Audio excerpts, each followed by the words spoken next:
ladies and gentlemen.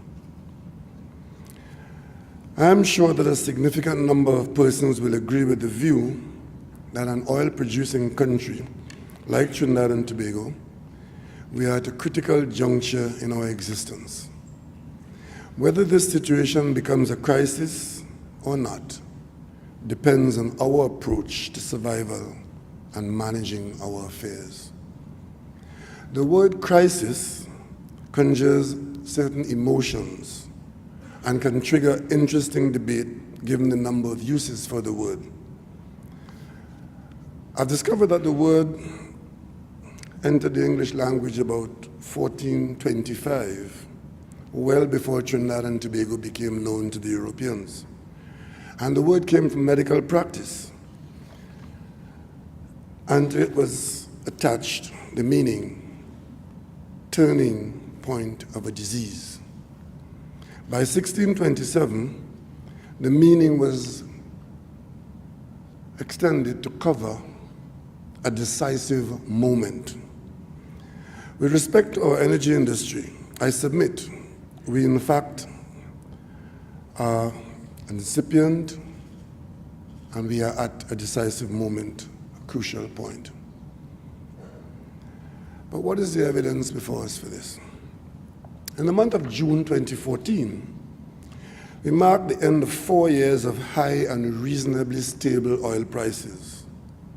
Commodity prices, supported by growing demand from emerging markets, peaked in 2011, and all but oil were on a declining trend.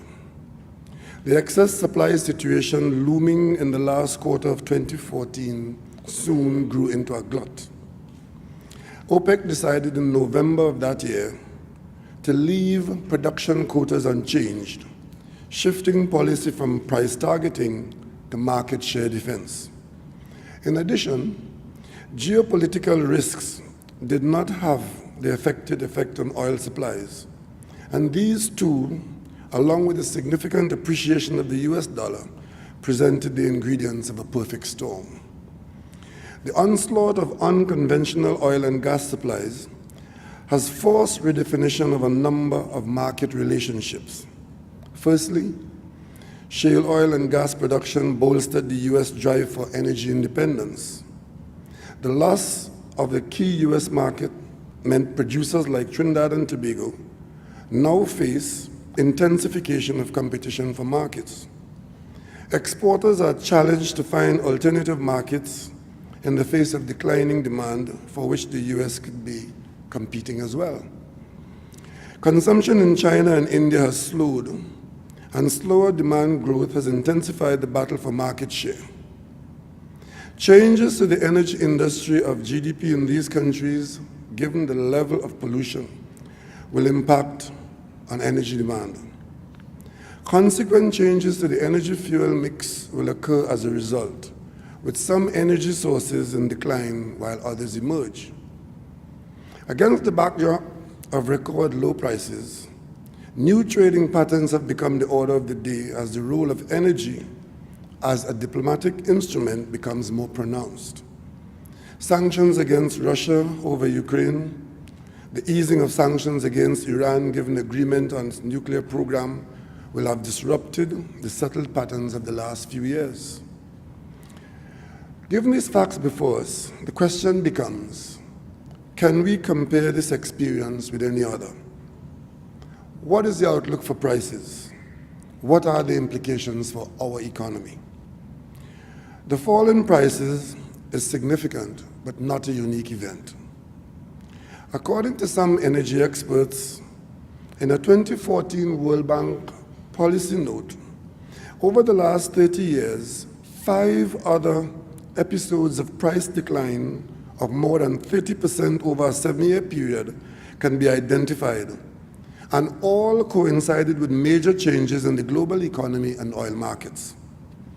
The 1985 to 86 price collapse, the 1990 to 91 and 2001 weakened demand situation following US recessions, the 1997 to 98 Asian crisis, and in 2008-2009, the global financial crisis.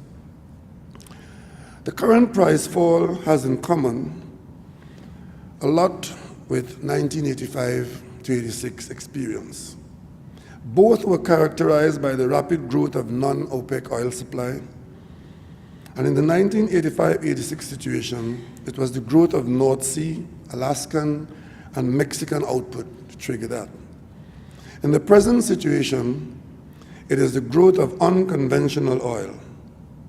In both cases, the high prices that prevailed facilitated the proliferation of technology that led to the profitable non-OPEC supply increase. The addition of supply from unconventional sources between 2004 and 2014 also paralleled the 6 million barrels per day added to global markets between 1973 and 1983. The second issue is the change in OPEC policy. OPEC's decision to abandon price targeting in 2014 is similar to the decision in 1986. After cutting production from 30 million barrels per day in 1979 to 13.7 million barrels per day in 1985, OPEC switched to defense market share. Price adjustments downwards in response to supply and weakened demand are the norm, and the rest is now history. In the current situation, the implication for oil exporters like Trinidad and Tobago are clear. They clearly defined reduced revenues, loss of reserves, capital outflows, sharp depreciation, and reassessment of sovereign risks by investors, which is exacerbated by limited diversification of our economy. It's important, however, to point out significant differences between the 1986 situation and the current situation. There is a significant difference to note. In 1986, the world was dominated by conventional oil. Supply adjustment to price spikes took time, as there were long periods between discovery and production of oil and gas reserves. Thus, supply tended to be price inelastic in the short to medium term, but elastic in the long run. Price shocks, therefore, took some time to work through the global energy system. Compared with conventional oil, the unconventional oil has a shorter life cycle from development to extraction, 2.5 to 3 years. This means a shorter investment cycle. With declining capital cost, unconventional oil supply can respond to price movements far faster than conventional oil. This suggests that unconventional oil can be expected to be more sensitive to oil prices going forward. This has implications for a conventional oil-producing country like Trinidad and Tobago, since the quest for markets will intensify, and unconventional oil will be able to respond to price stimuli in a shorter interval than the conventional oil. Additionally, we may want to consider the scenario of whether or not the current situation marks the first energy transition of the 21st century. Should it emerge that the producers of unconventional oil replace OPEC as the swing producer in the international market, given the shorter life cycle of unconventional oil, producers like Trinidad and Tobago can face an extended period of low oil and gas prices and prolonged adverse circumstances. More interestingly, as countries confront the imperatives of climate change and reconfiguration of the mix of energy required, we may see a world with a reduced role for OPEC. This, of course, recasts the actions of OPEC as a struggle for survival as a major player in the market. While some may view this as unlikely, it is not impossible. The challenge for Trinidad and Tobago, emerging from such a scenario, is that the approach to adjustment in 1986 may well be insufficient. This will force us to rethink the mix of initiatives, and in addition to the usual macroeconomic measures, we will require a rethink of economic objectives and strategy. The issue will now become rapid configuration of our energy industry while accelerating the thrust to diversify our economy. Postponement of deep water exploration, on which we pin our hopes for increases in petroleum reserves, would mean continued depletion of our oil and gas resources as we know them now, and contemplation of a Trinidad and Tobago with reduced reliance on oil and gas. One of the benefits of the 1986 experience was the drive to develop indigenous energy entrepreneurship. The predecessor to this energy chamber, along with the government of Trinidad and Tobago and state companies like Trintoc and Trintopec, established the lease operatorship and farm-outs program. This allowed the return of idle wells to produce by these local independent producers. For the first time, indigenous firms could contribute to increasing oil production. While the initiative has been hailed as a success, the critical question is, can we find these entrepreneurs today? Where are the pioneers of this effort of 1989? As we approach the need to optimize production in this period of soft prices, these players may well be critical if we can find, motivate, and incentivize them. While we appreciate the role of international capital, and it is important, the continued development of indigenous energy firms in oil and gas production is essential. Local content must also mean local ownership and entrepreneurship, and not just procurement of goods and services to others. The 1986 episode is important to us for another reason. This price collapse marked one of the most painful adjustments period of Trinidad and Tobago population. It remains etched in the minds of all those of us who experienced it. The population deemed the required measures as harsh, and the IMF became a dreaded expression. Many citizens will recall the reduction in government expenditure, including several subsidies, the 10% reduction in wages, the hurried divestment of state enterprises, and the erosion of a large stock of foreign exchange, given our apparent insatiable appetite for imported goods. We can remember the foreign exchange reform, the fiscal and monetary reforms that became necessary in the light of drastically reduced revenues. To any keen observer of the energy industry, therefore, cycles of price increases and falls represent the hallmark of the oil business. Days of abundance followed by periods of adjustment. That's the life. In spite of this fact, the downturns tend to take us by surprise when we get carried away by the euphoria of abundant revenues. The record shows that since the decade of the 1980s, adjustment in the oil business occurs every 10 years or so, that over the years, we have come to expect the players in industry to experience the stages of grief before taking action. This is succinctly articulated by John England of Deloitte's energy practice. And he speaks about 1, denial, first stage, denial. And we think this is just a blip and won't last long. Hopefully this would have died in Trinidad and Tobago, and probably as far back as March of 2015. And then there's anger. It's OPEC's fault for producing as much as they like. And of course, the US is producing too much instead of buying more. And then there's bargaining. If only we had invested for the returns, not growth, for the past 5 years. And then depression. Cash flows continue to diminish, and balance sheets continue to weaken. And finally, there's acceptance. I guess we'd better prepare to ride this out as long as it takes. Hopefully we get to acceptance as early as possible.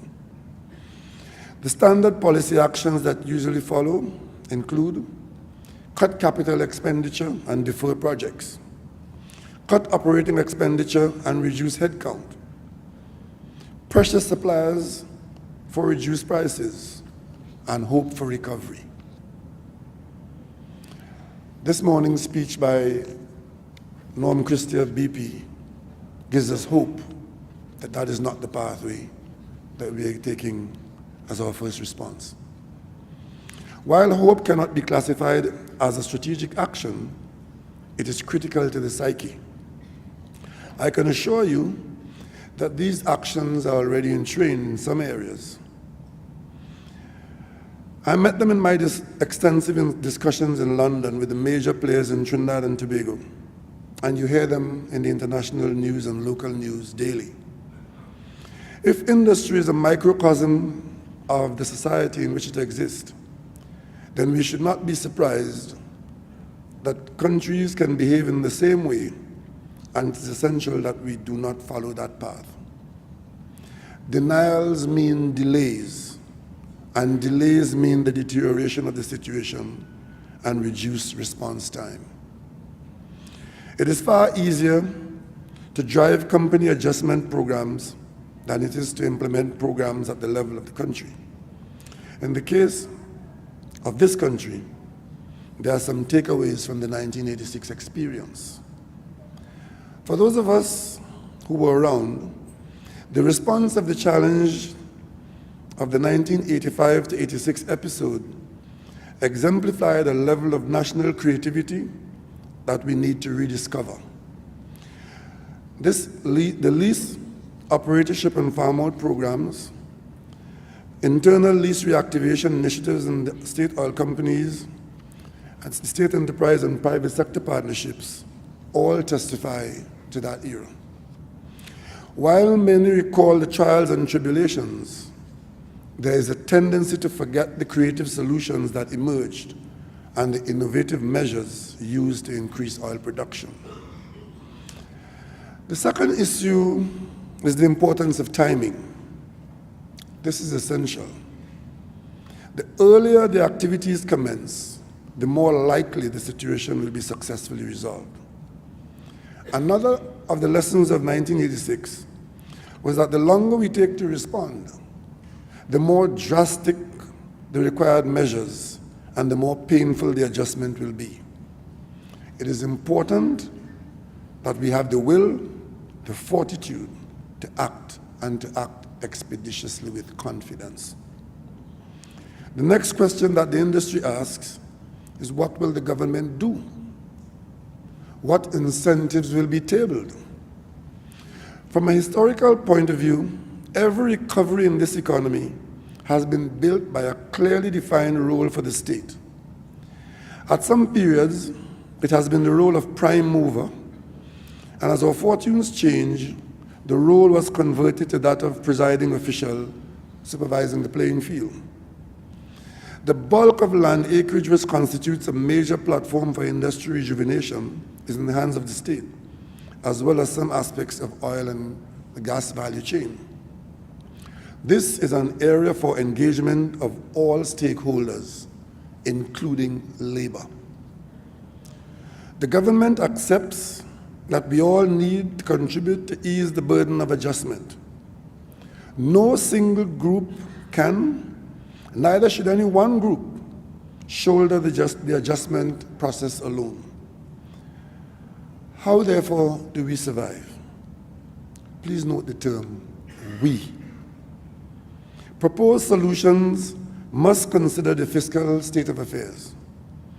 The government is caught in the situation as well, and declining revenues will require reassessment of objectives, priorities, and strategies, even forced deferments of some economic programs. In our situation, there are those who hope for the salvation that comes from price recovery and hope it comes sooner rather than later. There are even those of the ostrich variety who accuse the tellers of truth of being purveyors of doom and gloom. The reality, therefore, however, is that recovery can take a long time, given the level of inventories and forecasts of world economic activity. So we need to take action. We need to take informed action. While we do not have any influence on global energy prices and energy-intensive products, we can influence the production of these products and assist the companies upstream and downstream already operating in Trinidad and Tobago to maintain their respective positions in the global energy space. This new government cannot simply reflect on this crisis situation and wait for changes outside of its control. It has taken and will continue to take specific steps to ensure not only that Trinidad and Tobago weathers this crisis, but comes out of it stronger and regains the buoyancy of this energy sector. I wish to bring to your attention the steps already taken and outline an action plan for the future. Firstly, the Standing Committee on Energy has been re-established and is functioning. This forum, comprising key ministers, permanent secretaries and their ministries, key stakeholders of the energy state enterprises and other energy experts, chaired by the Prime Minister, we treat with all policy matters, proposals, and major problems that emanate within the energy sector. Secondly, the Ministry of Energy and Energy Affairs and the Standing Committee of Energy has under active review the 2015 Ryder-Scott Report, the September 2015 Gas Master Plan, and the proposal for further expansion of industrial activity, one of which is an intention for further investment in methanol. We also have under consideration options for dealing with the natural gas supply and its curtailment, both in the short and the medium term. Concurrent with these activities, a delegation led by me as Prime Minister met in London with the CEOs of BP, BG Group, and Shell. The Trinidad and Tobago CEOs of all these companies attended these meetings. These meetings addressed in particular possible solutions for reducing the shortage, but as important, the exploration and production programs that will not only alleviate the current shortage, but place Trinidad and Tobago once again in a position to promote and develop gas-intensive projects. These conversations are continuing, and additionally, I will be meeting with other private sector stakeholders in the energy sector, both upstream and downstream, so that together we can determine the best pathway for Trinidad and Tobago and all those involved in the business and interests of Trinidad and Tobago in this particular sector. A program of continuing dialogue with all stakeholders is part of the government's plan to create a buoyant and expanding energy sector, but also to benefit from experiences and expertise of these companies in two areas: diversification of our industrial sector and initiatives outside of Trinidad and Tobago, namely in the Caribbean, in the United States, and in Africa. Diversification into manufacturing and the services sector can be catalyzed by the energy sector, as has happened in several other countries. As we look closer to home, Cuba, Haiti, the Dominican Republic, and all the CARICOM countries provide opportunities for investment, expertise, and experience from Trinidad and Tobago. As a country with a mature and successful energy sector, we need to look offshore for opportunities that can lead to mutual benefits from Trinidad and Tobago experience and expertise in the development of a natural gas sector in gas-rich or oil-rich developing countries. Trinidad and Tobago is proud to have as corporate citizens some of the leading companies in the energy sector, upstream and downstream, and we must leverage that to our country's advantage. The partnerships between these private corporate citizens, local and foreign, have proven to be of great benefit to this country and its citizens. This government is committed to strengthening and expanding these relationships. But what about the road ahead? What are we seeing? We stand at the crossroads, and the approach we take must give consideration to the possible futures we can envisage.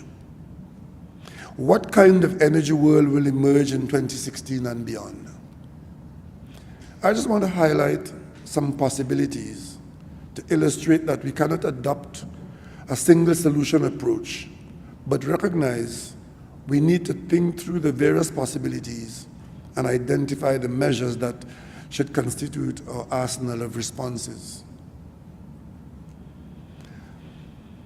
What if the future ahead of us is one of $20 oil, a world where the period of low prices, supply glut, and slow recovery, and that extends into 2017 and beyond? What if we are forced to compete with increased U.S. exports of oil and gas, even into the Caribbean basin? What if, as I indicated a while ago, beyond 2016, there's a new world where today's crude prices spark an energy transition so that the energy supply mix has a reduced role for oil and gas? What if this is a world with an increased role for non-OPEC supplies? And what if the market drives and OPEC follows? What if we are unsuccessful in stimulating local oil and gas production? What if Providence smiles on us and a return to OPEC ability to affect prices by production restraint? And low prices per demand and declining OPEC spare capacity serve as a catalyst for price recovery. This is a scenario that no doubt represents the hope of many. Yet leaders and captains of industry must anticipate and plan for the possibility of a worst-case scenario based on projections which are starkly before us. Coping with the current situation, therefore, begins with mental renewal on the part of all citizens. There's limited room to maneuver, but our limited space is the reality we must accept and live with. This will require us to reach deep within ourselves and rediscover the creativity of the 80s. Some issues, however, remain unchanged. Resource depletion, the age and condition of our assets, but there's also the resilience of our citizens. This is where we need to begin. Optimization of oil and gas production with existing assets is an imperative.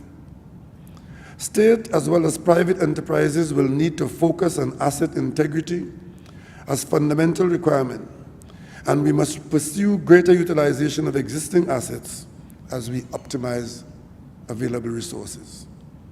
Waste must be eliminated as a matter of urgency. All negligence in the discharge of entrusted responsibility, whether in the state sector or the private sector, is patently unacceptable. We simply do not have the luxury of wasting resources at this time.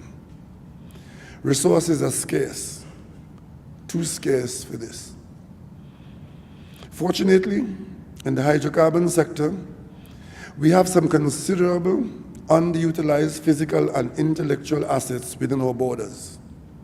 We must put them all to work now. This is not a time to run from the battle in shrieking despair. This is a time for all good men and women to run to the ramparts, fortified in the knowledge that in situations like these, only the strong survive, and oil and gas people are known to be tough people. Securing investments, while challenging, securing investments will be challenging. So we will need to come up with creative ways to achieve that objective. As I have indicated above, one of the effects of the fall in oil prices is the changing perception of sovereign risks. This will increase the costs of raising resources in capital markets. This is where the contribution of industry partners become critical. We recognize they are confronting the same oil prices that we are. We expect that reassessment of programs and projects will occur, but we have mutual interest in the success of the industry, since it is inextricably tied to our success. The thriving domestic society is a necessary condition for business success. We continue to envisage a role of our international partners as we adjust the changing industry configuration. Working together, we can design the strategies that will be to our mutual benefit as we share the burden of adjusting to the times in which we operate. Service companies and contractors benefit from the multiplier effect of income when the industry is growing. They will have a key role in driving innovation and cost control in these times. Remember, if activity ceases, we all suffer, but value for money will be essential to all our survival. There will also be the need for local investors to come forward, and there must be a renewed focus on local content going beyond the supply of goods and services to securing local entrepreneurship and ownership. We also expect and intend to ensure that our nationals will be fairly treated in terms of industry opportunities. Empathize and respect your employees as the hands which grasp the nettle, and don't jettison them at the first sight of the dark cloud. Here, the government has the responsibility for establishing the framework for operations. We at the level of the government want to see success and are anxiously wanting to work with you on all fronts. This is not a time for ceaseless moaning and complaining. This is the time for resolve. Tell us what you want to do. Tell us what you want to do to improve things, and show us how we can help you to help the country to do better in your area of endeavor. There have been significant levels of investment in the human resources of this country, but we need to sharpen the focus to prepare for the loss of energy professionals through retirement, while ensuring that the institutional knowledge is not lost to our society. The continued development of our citizens is of paramount importance. Here, as in other areas, our partners in labor and elsewhere have a critical role to play.